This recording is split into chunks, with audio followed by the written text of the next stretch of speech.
রাঙামাটিতে গ্যাস না থাকার কারণে মানুষ কতটা দুর্ভোগে ভুগতেছে দেখলেই বোঝা যায়।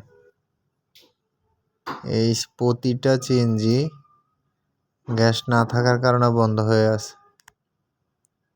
শত শত সিএনজি অধীর আগ্রহে বসে আছে কখন গ্যাস আসবে, কখন সিএনজিতে গ্যাস লোড করবে, এই অপেক্ষায় বসে আছে সবাই।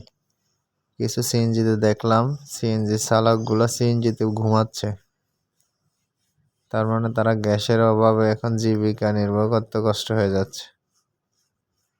দেখেন সিএনজি সিরিয়াল,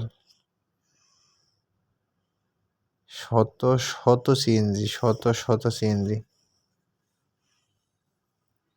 সিএনজির লাইনে এটা গ্যাস পাম্প পর্যন্ত গেছে। তার মানে এর মধ্যে শত শত সিএনজি। আমার মনে হয় না গ্যাস আসলো এতগুলা সিএনজিতে গ্যাস দিতে পারবে। বাসা বাড়িতে তো মানুষ গ্যাসের অভাবে ভুগতেছে রাঙামাটিতে, আবার এদিক দিয়ে সম্পূর্ণ সিএনজিগুলো বন্ধ হয়ে আছে। এখানে যদি শত শত সিএনজি বন্ধ হয়ে থাকে আর কয়টা সিএনজি চলতেছে। বেশিরভাগ সিএনজি চালকের সাথে কথা বলে দেখলাম যারা শহরে গেছে তারা শহর থেকে সিএনজিতে গ্যাস লোড দিয়ে এসে তারপরে ভাড়া মারতেছে।